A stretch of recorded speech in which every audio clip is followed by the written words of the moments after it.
ಚುನಾವಣೆ ಹತ್ರ ಬರ್ತಾ ಇದ್ದಂತೆ ಈಗ ಚುನಾವಣಾ ಅಖಾಡದಲ್ಲಿ ಜನ ಕಾಂಚನ ಸದ್ದು ಮಾಡ್ತಾ ಇದೆ.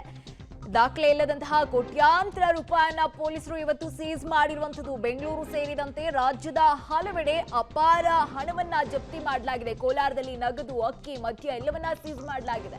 ನೀವು ಚುನಾವಣಾ ಅಖಾಡದಲ್ಲಿ ಇದೆಲ್ಲವನ್ನ ನೋಡ್ತಾ ಇದ್ರೆ ಜನ ಕಾಂಚನ ಸದ್ದು ಮಾಡ್ತಾ ಇದೆಯಾ? ಇನ್ನೇನು ಎಲೆಕ್ಷನ್ ಬಂತು, ಎಲೆಕ್ಷನ್ ನಲ್ಲಿ ಒಂದ್ ರೀತಿಯಾಗಿ ಕಾರ್ಯಕರ್ತರು ಒಂದ್ ರೀತಿಯಾಗಿ ಕೆಲಸದಲ್ಲಿ ತೊಡಗಿದ್ದಾರೆ. ಈಗ ಮತ್ತೆ ಇದೆಲ್ಲವನ್ನ ನೋಡ್ತಾ ಇದ್ರೆ ಈಗ ಬೆಂಗಳೂರು ಗ್ರಾಮಾಂತರದಲ್ಲೂ ಕೂಡ ಒಂದ್ ರೀತಿಯಾಗಿ ಕುಕ್ಕರ್ ಹಂಚಿಕೆ ವಿಚಾರವಾಗಿ ಸಾಕಷ್ಟು ಹೇಳಿಕೆಯನ್ನ ಜೆಡಿಎಸ್ ನಾಯಕರು ಕೊಟ್ಟರು. ಈಗ ಮತ್ತೆ ಇವತ್ತು ಬೆಂಗಳೂರು ಸೇರಿದಂತೆ ರಾಜ್ಯದ ಹಲವೆಡೆ ಅಪಾರ ಹಣವನ್ನ ಜಪ್ತಿ ಮಾಡಿರುವಂಥದ್ದು ಗಮನಿಸ್ತಾ ಇದ್ದೀರಾ ನೀವು. ಯಾವ ರೀತಿಯಾಗಿ ಅಲ್ಲಿ ನಗದನ್ನ ಇವಾಗ ಪೊಲೀಸರು ಜಪ್ತಿ ಮಾಡ್ಕೊಂಡಿದ್ದಾರೆ ಅಂತ. ಗದಗದಲ್ಲೂ ಕೂಡ 2 ಕೆಜಿಗೂ ಹೆಚ್ಚು ಬೆಳ್ಳಿ ಆಭರಣವನ್ನ ಪೊಲೀಸರು ಜಪ್ತಿ ಮಾಡ್ಕೊಂಡಿದ್ದಾರೆ.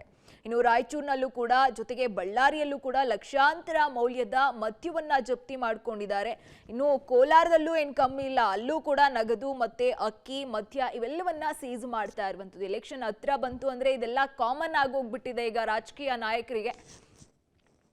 ಈಗ ಕೊನೆಗೂ ಪೊಲೀಸರ ಕೈಲಿ ತಗ್ಲಾಕೊಂಡಿರುವಂತದ್ದು. ರಾಯಚೂರು, ಬಳ್ಳಾರಿಯಲ್ಲೂ ಕೂಡ ಲಕ್ಷಾಂತರ ಮೌಲ್ಯದ ಮದ್ಯವನ್ನ ಜಪ್ತಿ ಮಾಡ್ಕೊಂಡ್ರು. ಈಗ ಜೊತೆಗೆ ನಿನ್ನೆಯಿಂದನೂ ಕೂಡ ಸೌಂಡ್ ಆಗ್ತಾ ಇತ್ತು, ಬೆಂಗಳೂರು ಗ್ರಾಮಾಂತರದಲ್ಲಿ ಕುಕ್ಕರ್ ಹಂಚ್ತಾ ಇರೋ ಆರೋಪ ಒಂದ್ ರೀತಿಯಾಗಿ ಕಾಂಗ್ರೆಸ್ ನಾಯಕರ ವಿರುದ್ಧ ಕೇಳಿ ಬರ್ತಾ ಇತ್ತು.